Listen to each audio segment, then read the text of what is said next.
10 सितंबर को परमवीर चक्र विजेता वीर अब्दुल हमीद के शहादत दिवस के रूप में मनाया गया।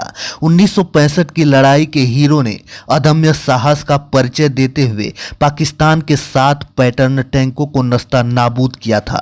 वीर अब्दुल हमीद के शहादत दिवस पर सेना के अधिकारियों सहित गाजीपुर स्थित धामोपुर वीर अब्दुल हमीद पार्क में जन सैलाब उमड़ पड़ा, तो वहीं स्कूली बच्चों ने अपने कलाकृतियों से लोगों का मन मोह लिया। वहीं सेना के अफसरों ने गाजीपुर को बलिदानी धरती का नाम देते हुए यहां के युवाओं की तारीफों के पुल बांधे और साथ ही जिले के कुछ राजनेता भी पहुंचकर शहादत दिवस पर श्रद्धांजलि अर्पित की। होगी इससे हमारे जवानों में थोड़ा सा जो गाजीपुर के वीरों में वो जो जज्बा था उसमें थोड़ा मायूसी दिखी।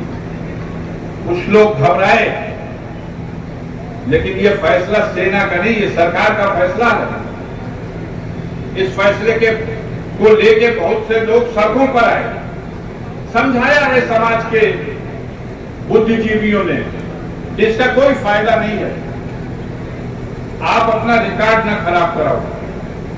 चलो अग्निवीर के लिए ही सही, 4 ही साल के लिए ही सही, वतन पर मर मिटने के जज्बे से फिर गाजीपुर के नौजवान आज सड़कों पर दौड़ रहे हैं, कसरत कर रहे हैं, मेहनत कर रहे हैं। 4 साल तो तैयारी में लग जाता है। माँ बाप, परिवार में 11 लोग हैं, उन्हीं नौजवानों के खाते में अपनी गैया भैंसिया का सारा दूध दे देते हैं।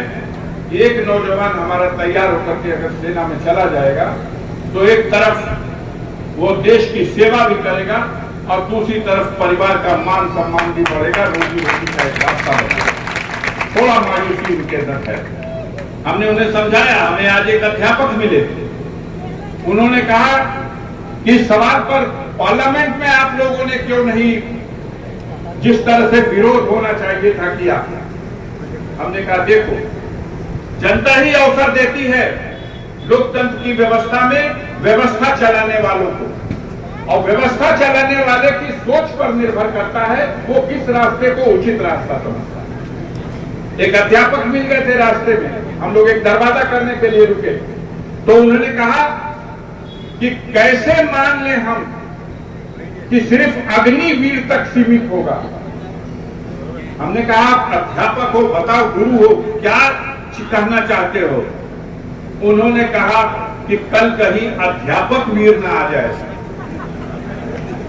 मैं चुप हो गया, मेरे मुंह से जवाब नहीं निकल सका। और इतना ही नहीं कहा उन्होंने ये भी कहा कि आज अग्निवीर और कल अध्यापक वीर, और फिर दूसरे कार्य क्षेत्र में भी अगर यही व्यवस्था लागू हुई तो क्या हो सकेगा।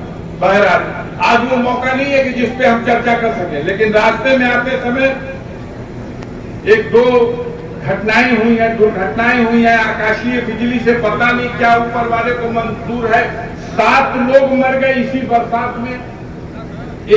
3 दिन पहले एक ही परिवार के 3 लोग और फिर एक।